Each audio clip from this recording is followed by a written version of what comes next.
Okay, thanks for having me and thanks for the opportunity of this break. So coming back to the English language, so I very much appreciate to have the opportunity to talk to you today. Maybe the reason why I was invited because I was part of an author group here from the Frankfurt School, so I took this out of the shelf and being member of the Ministry for Digital Affairs. So I think concerning for me is the question, so what can we do to provide the whole ecosystem around digital assets and the blockchain economy?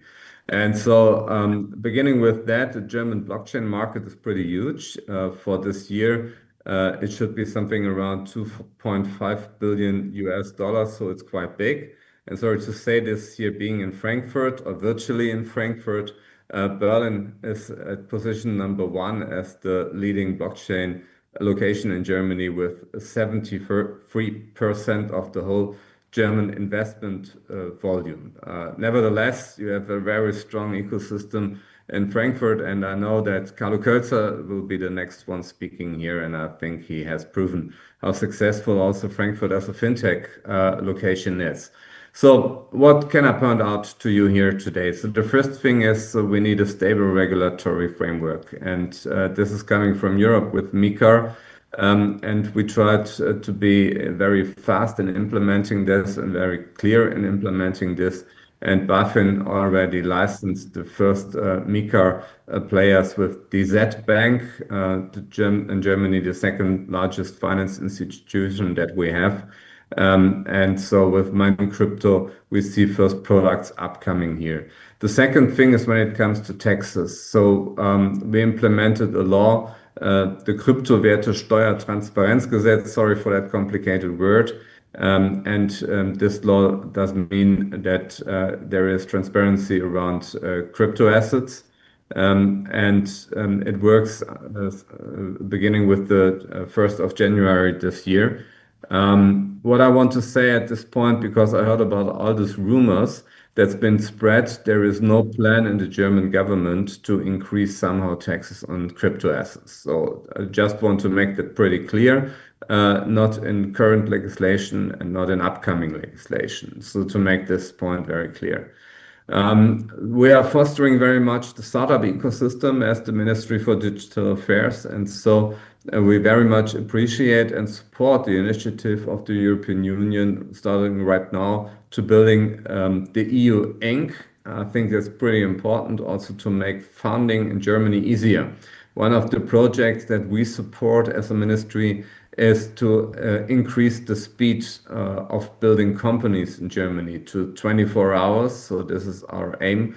For instance, one of the largest topics here is getting automatically a tax number. So this is something that we are working on and we see kind of progress. A further thing is digital euro. I believe digital euro will be supporting the whole ecosystem and it gives more security. And this is the European alternative to the stablecoin initiative from the US. And if it leads to more attraction of crypto assets, I think it will help the whole ecosystem.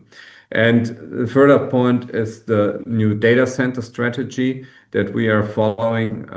The German government decided last week about that, and it makes it easier to connect big data centers to the power grid. So this is currently an issue. Maybe some of you know about that. And also when it comes to the usage of waste heat, we gain more flexibility on that. And we want also to build with this Gigafactory initiative and other things more compute power. We want to double the size of data centers in Germany until 2030. And we want to quadruple the size of data centers which are capable of handling AI. And in the end, I think years ago, blockchain and crypto assets were the absolutely political hot topic. For years right now, it's AI, ending the AI winter over a long period of time. And I believe also that crypto will increase. Also in use cases except of the finance business. And so this is what we are looking for as the digital ministry. So what can be use cases for using blockchain technologies and distributed ledger technologies for our government use cases.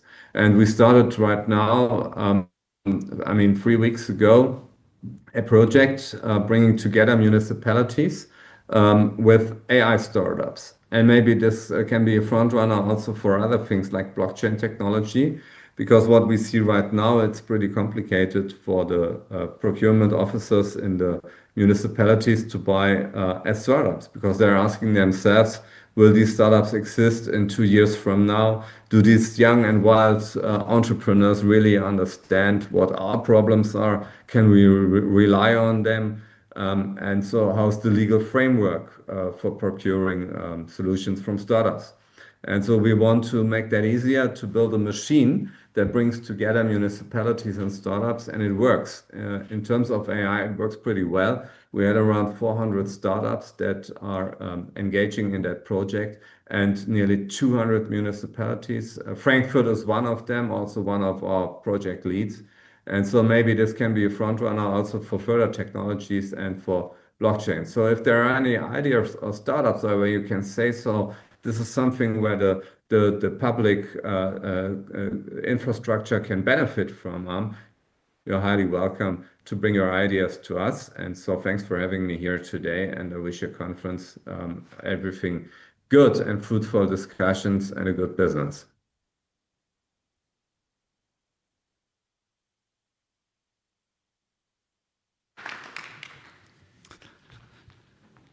Fantastic. Thank you so very, very much, Mr.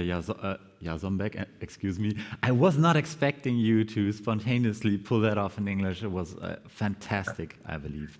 I was not expected to speak in German. See, sometimes stage direction does these things, and I'm very happy that we could still remain and convene all together on English, and that this worked this well.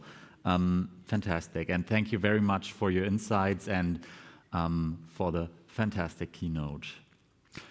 If there are no direct questions in the audience for Mr. Jarzombek, I would continue with our next point. We have time for one short question, but I would argue that it would be great if the question was short and the answer was very concise. He's not sure about the answer. Let's hear the question then. Hello, thank you very much for the keynote. My name is Frank Hartzheim from Mercurio. I have a general question. You said that you are ambitious. You have ambitious plans to empower data centers, to increase the number of data centers in Germany. What strategy is there in order to make sure that those data centers will have sufficient energy at an affordable price, looking as well at the German energy policy, which is quite interesting? Whatever interesting means. If you look at the prices for energy that we see all over Europe, is pretty similar to the ones Germany. So, if you're in the Nordics, it's much cheaper because they have a lot of renewables, a lot of wind there, and a lot of water. But nevertheless, what we see are huge investments for data centers right now from US players, but also from European players. For instance, Schwarz Digits investing a 2-digit billion data center in Brandenburg. AWS is building more than 1 gigawatt.